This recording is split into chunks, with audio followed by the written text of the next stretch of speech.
What up, fight fans? This is Square Circle Productions, and this is my new rant. Okay, this one is a recap of the Bellator on Spike TV with the main event of Ben Henderson. Uh, and man, it was I wasn't necessarily shocked. I was shocked at the way that he lost. You know, I knew there was a possibility that he could lose, but he just he lost every round. You know, I mean, and you know,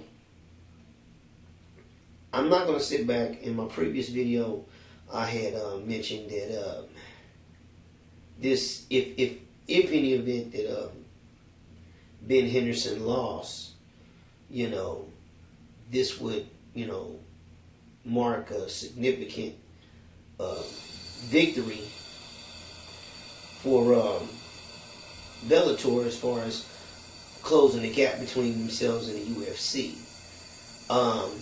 But at this particular juncture, I'm not going to necessarily say that it was, you know, it was a moral victory for Bellator, because I think all the people in the in-house at Bellator was really rooting for their champion to be successful, as opposed to, you know, you got this big free agent coming in from the UFC, you know, former champion, you know, and you know, is he just gonna come in and just take the title?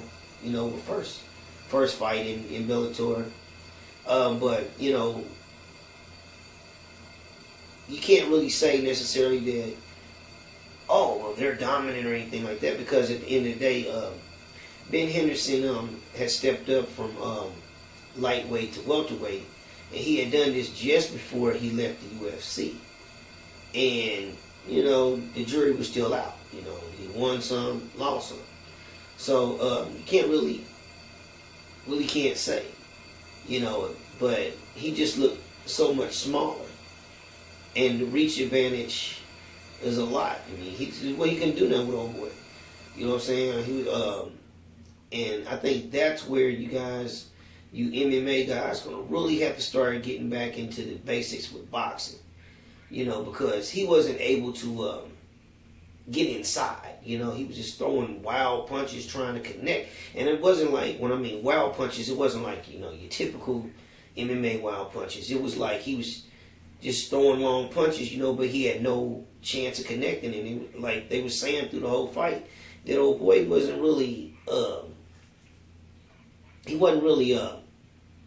wasn't so much that he was so good at dodging his punches, just he's at such a far away distance, and the punch is coming from such a long way and has to travel so far, he can easily sidestep it. You know, but for that token too, Henderson showed a little bit of head movement. He showed some decent head movement.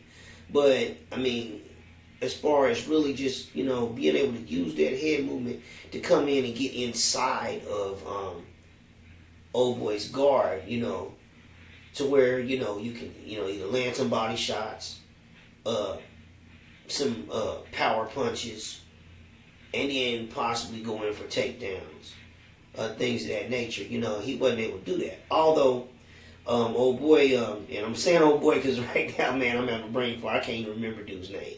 I can't pronounce it. Something with a K. I ain't even gonna try.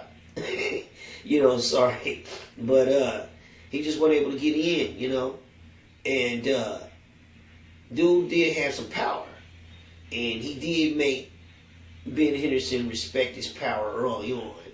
You know, so maybe whatever skill he may have had to try to get inside, he was reluctant because he didn't want to, you know, get knocked out. You know, but he took some killer shots. I mean, one thing I say, Ben Henderson is a true warrior, and he took killer shots, but he may want to reconsider and go back down to lightweight. You know, because I'm stepping up to welter. You know, they had him listed at 5'9", and they had old boy listed like 6'1", but it looked more like Ben Henderson was like 5'6", 5'7". You know, I mean, it was a huge difference in height. and a huge difference in reach. It was just like a little guy just reaching up trying to hit him, and he just wasn't able to do it. And dude did a good job of keeping him on the end of his punches and keeping on the end of his kicks, Basically keeping on the end of his strikes. It really didn't go to the ground much. Henderson would, when he took a power punch or a power kick, he immediately went for a takedown, And that kind of saved him in a lot of situations, but he wasn't able to really do nothing once he grabbed it. So they still ended up coming back up to the feet, and he kept finding himself in that familiar predicament. So I would say if you are going to stay at welterweight, you need to really concentrate on some boxing. Really, more so on how to set up punches and how to get in, how to get inside of an opponent and do more damage. But it was still an entertaining enough fight. Congratulations to Bellator. You got your victory over the UFC. And, we'll see what Ben Henderson's Bellator chapter is going to hold for him. Hopefully he'll have more success in the future. And maybe we'll see a rematch end of this year. Well, I would say it's a little too rushing. I'd say maybe sometime 2017, maybe they'll have a rematch, and we'll see. But, Scott Coker can continue the good work. A lot of people gave you a lot of crap for that Kimbo Dada 5,000 fight. But you know what? Hey, man, I like you as a promoter, as a president, and you keep continue to do your thing. They also had the little debut of Bellator kickboxing. It was decent. I'm not... we got to see. I don't know, can kickboxing survive in this day and age, but we'll see. It's entertaining enough. I don't mind an extra fight sport. I have no quarrel, no problem with that.